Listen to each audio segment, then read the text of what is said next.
नमस्कार दोस्तों, स्वागत है आप सभी का। दोस्तों इस वीडियो हम 20 महत्वपूर्ण प्रश्न देखने वाले हैं सामान्य ज्ञान के। कितने दोस्तों? जीके के 20 महत्वपूर्ण प्रश्न देखने वाले हैं जो पिछले दोस्तों कई एग्ज़ाम में पूछे गए हैं और आने वाले सभी एग्ज़ाम के लिए बहुत ही महत्वपूर्ण होने वाले हैं, क्योंकि दोस्तों ऐसे क्वेश्चन जो एग्ज़ाम में बार बार पूछे जाते हैं। तो इसको दोस्तों 3 तरीके से यहाँ पर बांटा गया है कि अगर आपके क्वेश्चन 15 से 20 के बीच में है तो यानी दोस्तों आपकी तैयारी अच्छी है, ठीक ठाक है। अगर आपके क्वेश्चन यहाँ पर दोस्तों 10 से 15 के बीच में सही होते हैं तो यानी दोस्तों आपकी तैयारी एवरेज में है। यदि दोस्तों आपका क्वेश्चन 1 से 10 के बीच में सही होता है तो आपकी तैयारी दोस्तों यहाँ पर अभी कम है।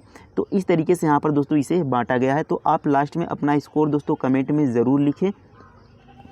तो चलिए पहले क्वेश्चन से स्टार्ट करेंगे। देखिए पहला क्वेश्चन यहाँ पर दोस्तों कि राष्ट्रीय ध्वज को फहराने वाले पहले भारतीय कौन थे?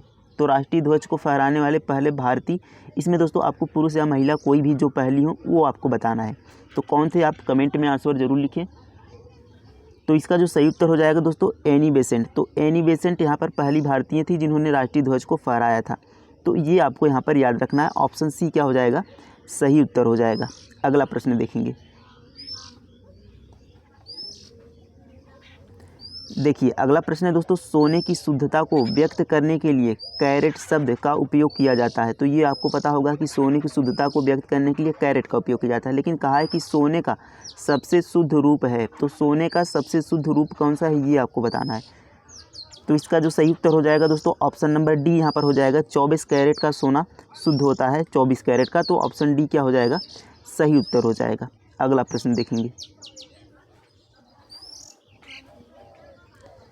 देखिए अगला प्रश्न है दोस्तों कि 11वीं शताब्दी में किसने माउंट आबू में दिलवाड़ा मंदिर बनवाया था? तो 11वीं शताब्दी में दोस्तों किसने माउंट आबू में दिलवाड़ा मंदिर बनाया था ये आपको बताना है। तो सही उत्तर हो जाएगा दोस्तों ऑप्शन नंबर बी, यहाँ पर बिमल शाह ने बनवाया था। और यहाँ पर जो उसकी शुरुआत नींव रखी दोस्तों वह तेजपाल और वास्तिपाल दोनों भाइयों ने रखी थी, लेकिन बिमल शाह ने दोस्तों उसको बनवाया था। तो ऑप्शन बी क्या हो जाएगा? सही उत्तर हो जाएगा। अगला प्रश्न देखेंगे। अगला प्रश्न है दोस्तों, तुगलकनामा किसने लिखा था? तो तुगलकनामा दोस्तों किसने लिखा है ये आपको बताना है। तो सही उत्तर हो जाएगा दोस्तों ऑप्शन नंबर बी, अमीर खुसरो ने लिखा है तुगलकनामा। तो बी इसका क्या हो जाएगा? सही उत्तर हो जाएगा। अगला देखेंगे।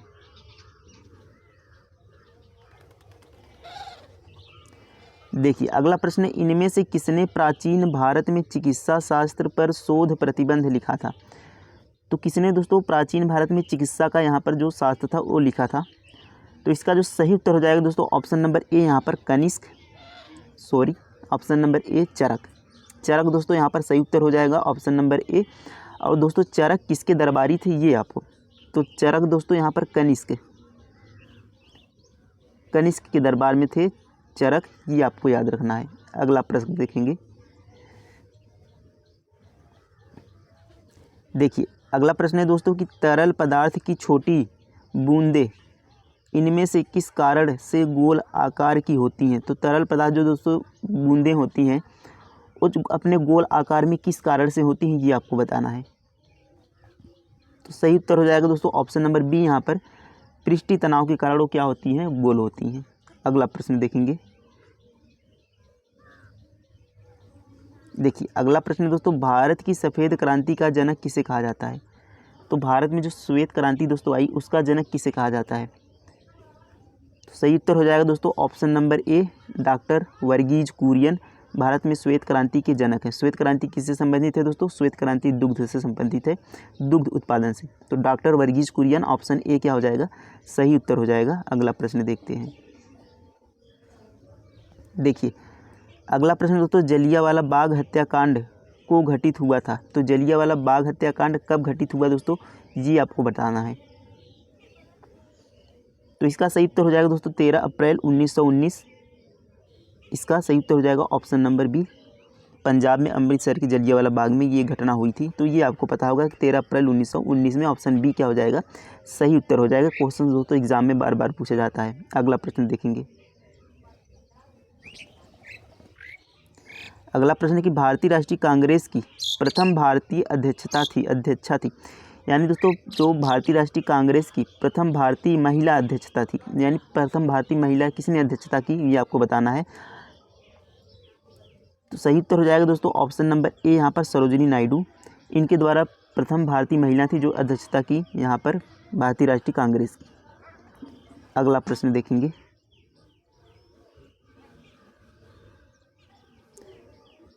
देखिए अगला प्रश्न दोस्तों, आर्यों का सबसे प्राचीन धर्म ग्रंथ क्या है?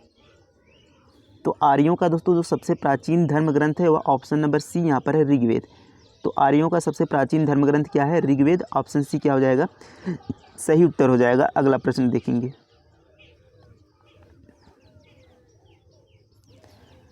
अगला प्रश्न यहाँ पर है दोस्तों, सिंधु सभ्यता की खोज किसने की? तो सिंधु सभ्यता की दोस्तों खोज किसने की थी ये आपको बताना है। तो इसका आंसर दोस्तों आपको कमेंट में लिखना है कि सिंधु सभ्यता की खोज किसने की थी, ये आपको कमेंट में बताना है। अगला प्रश्न देखेंगे। देखिए अगला प्रश्न है दोस्तों कि मुगल साम्राज्य की राजधानी इनमें से किसके द्वारा आगरा से दिल्ली स्थानांतरित की गई? तो मुगल साम्राज्य की जो राजधानी दोस्तों आगरा थी वह किसके द्वारा आगरा से दिल्ली कर दी गई, ये आपको बताना है। तो सही उत्तर हो जाएगा दोस्तों ऑप्शन नंबर डी यहाँ पर शाहजहाँ। तो शाहजहाँ द्वारा दोस्तों राजधानी आगरा से दिल्ली कर दी गई। अगला प्रश्न देखेंगे।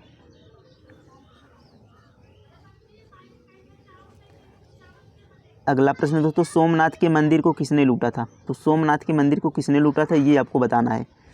तो सही उत्तर हो जाएगा दोस्तों option number A Mohammed Ghazni ने सोमनाथ मंदिर को लूटा था। कब लूटा था दोस्तों पूछा जाता है सन भी, तो 1025 में इसने लूटा था सोमनाथ मंदिर को।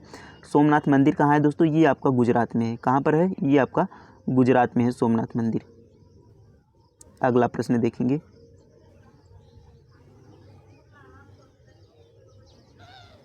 अगला प्रश्न दोस्तों, 16 मार्च 1527 में प्रसिद्ध खानवा का युद्ध बाबर और के बीच लड़ा गया। यानी दोस्तों जो खानवा का युद्ध था वह बाबर और किसके बीच लड़ा गया, ये आपको बताना है।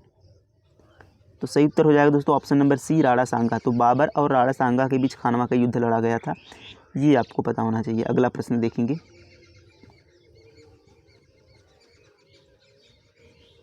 अगला प्रश्न दोस्तों, निम्न में से कौन राजगद्दी पर बैठने के उपरांत सम्राट शाहजहां के नाम से जाना गया? तो कौन दोस्तों राजगद्दी पर बैठने के बाद शाहजहां के नाम से जाना गया, ये आपको बताना है। सही उत्तर हो जाएगा दोस्तों ऑप्शन नंबर डी यहाँ पर खुर्रम सिहाबुद्दीन।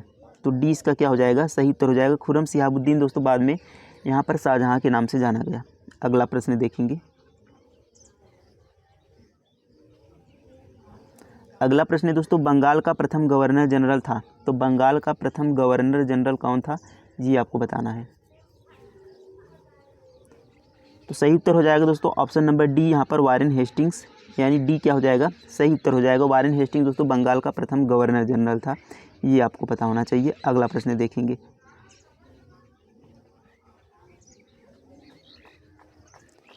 अगला प्रश्न दोस्तों, वह कौन सा राज्य है जिसकी उत्तर प्रदेश के साथ साझी सीमा नहीं है? तो उत्तर प्रदेश के साथ दोस्तों किसकी सीमा नहीं है, ये आपको बताना है। बिहार की सीमा है उत्तर प्रदेश के साथ, झारखंड की भी सीमा दोस्तों उत्तर प्रदेश के साथ लगती है, राजस्थान की भी सीमा उत्तर प्रदेश के साथ लगती है, लेकिन दोस्तों पंजाब की सीमा उत्तर प्रदेश के साथ नहीं लगती। तो ऑप्शन डी क्या हो जाएगा आपका? सही उत्तर हो जाएगा पंजाब की सीमा यहाँ पर उत्तर प्रदेश के साथ नहीं लगती। अगला प्रश्न देखेंगे। अगला प्रश्न दोस्तों, कर्क रेखा कहाँ से होकर नहीं जाती? तो कर्क रेखा दोस्तों आपको पता होना चाहिए कि भारत के टोटल 8 राज्यों से होकर जाती है। राजस्थान से जाती है, छत्तीसगढ़ से होकर जाती है, त्रिपुरा से होकर जाती है, लेकिन दोस्तों उड़ीसा से कर्क रेखा नहीं जाती। तो ऑप्शन सी क्या हो जाएगा? सही उत्तर हो जाएगा उड़ीसा से होकर नहीं जाती, ये आपको याद रखना है। अगला प्रश्न देखेंगे।